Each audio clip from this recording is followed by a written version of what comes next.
Jaehaerys called the Great Council to prevent a war being fought over his succession.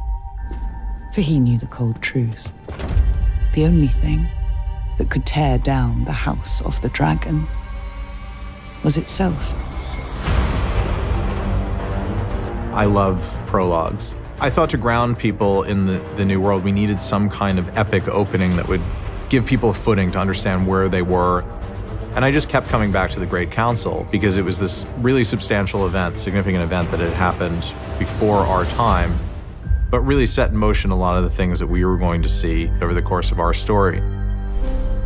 When I first read that in the script, I thought to myself, we will have been off air for so long that it's actually an essential component of bringing people back into the world.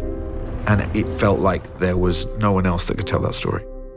The Lords chose Viserys, my father. The thing that the Great Council should tell you is that this is a patriarchy and that the men of the realm want to keep the men in power. I don't think Viserys was a guy who sought the crown or wanted it, really. It kind of came to him. I think Viserys struggles with being the king. He's got big shoes to fill.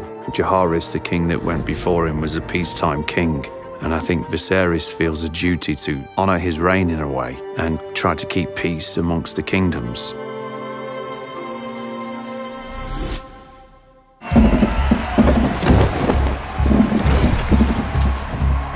I knew that I needed to do a sequence in the first episode that gave a nod towards what was capable on this show.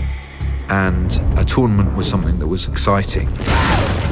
And it felt really important to bring Game of Thrones action to the pilot.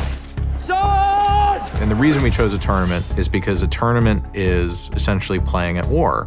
And you get to tell the story of unrealized aggression that's let out in this very visceral way. Queen Emma has begun her labors! And it's Viserys putting the cart before the horse a bit, indulging in this grand thing to welcome what he's convinced is a new male heir. It was actually Miguel's idea to intercut the birth with the specific Kristen Cole fight, because as Emma tells Rhaenyra early in the story, the childbed is our battlefield. We wanted to look at them in the same way that we would look at battle sequences. A battle sequence needs to be about something, otherwise it has no purpose. If you're going to put that kind of violence on screen, it needs to be for a reason. With the birthing, it was the same. We really wanted to see the female perspective because it's a realistic portrayal of things that used to happen at the hands of men to women, because a 50-50 chance that you have of surviving a birth in those times is not good odds. It sometimes becomes necessary for the father to make an impossible choice. So we were trying to show how dangerous childbirth was, but also to dramatize the terrible position that Viserys is put in, because it's made very clear to him that Emma is going to die either way. The only choice that you really have in the matter is whether you try to save the child.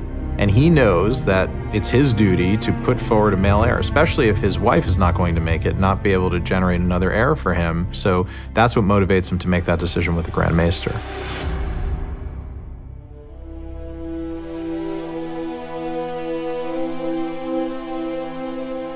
Viserys is in pieces, he's unable to even communicate, he's just distraught. Rhaenyra is finding herself unable to be the child, to be the one that's being looked after. Suddenly she's having to play the adult role. She's basically cremating, because the Targaryens cremate their dead, so she's cremating her mother and her brother. It's quite traumatic, actually. She was asked, would you kind of do the honors of lighting the pyre with Syrax? It's a real final moment for her, being forced to say goodbye in that way. And Daemon is being the most thoughtful, caring, responsive of the three, which was a choice that Matt made. I think they are normal brothers, and there's a huge amount of love there, and I think it's complicated. There's a sort of deep, dark history that surrounds them.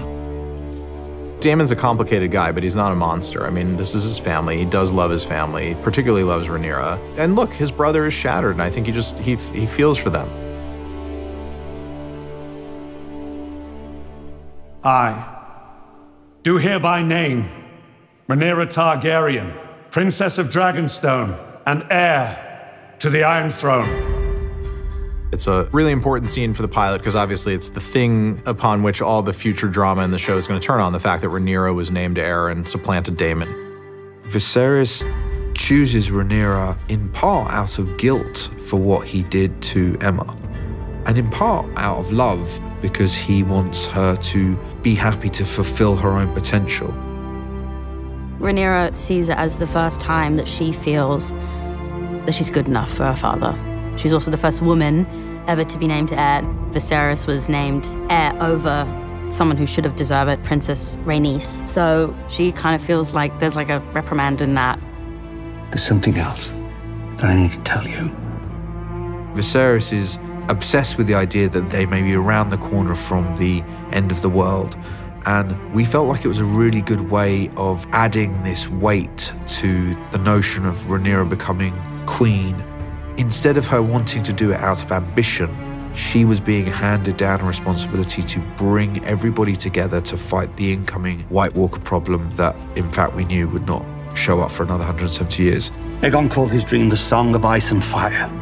This secret, it's been passed from king to heir since Aegon's time. This idea that Aegon, who believed in the Song of Ice and Fire and believed in this prophecy that would unite the realm against the cold and the dark coming out of the north and imbued his secret in the steel of the Valyrian dagger, we felt like that was a nice way to tie the two series together. I don't think Rhaenyra has any idea what she's getting into.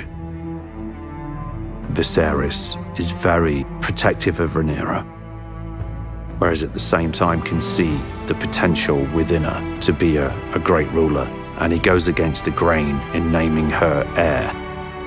So hopefully by the end of the first hour, you understand that this precedent that has been loudly set across the realm has now been broken, and that might cause some problems.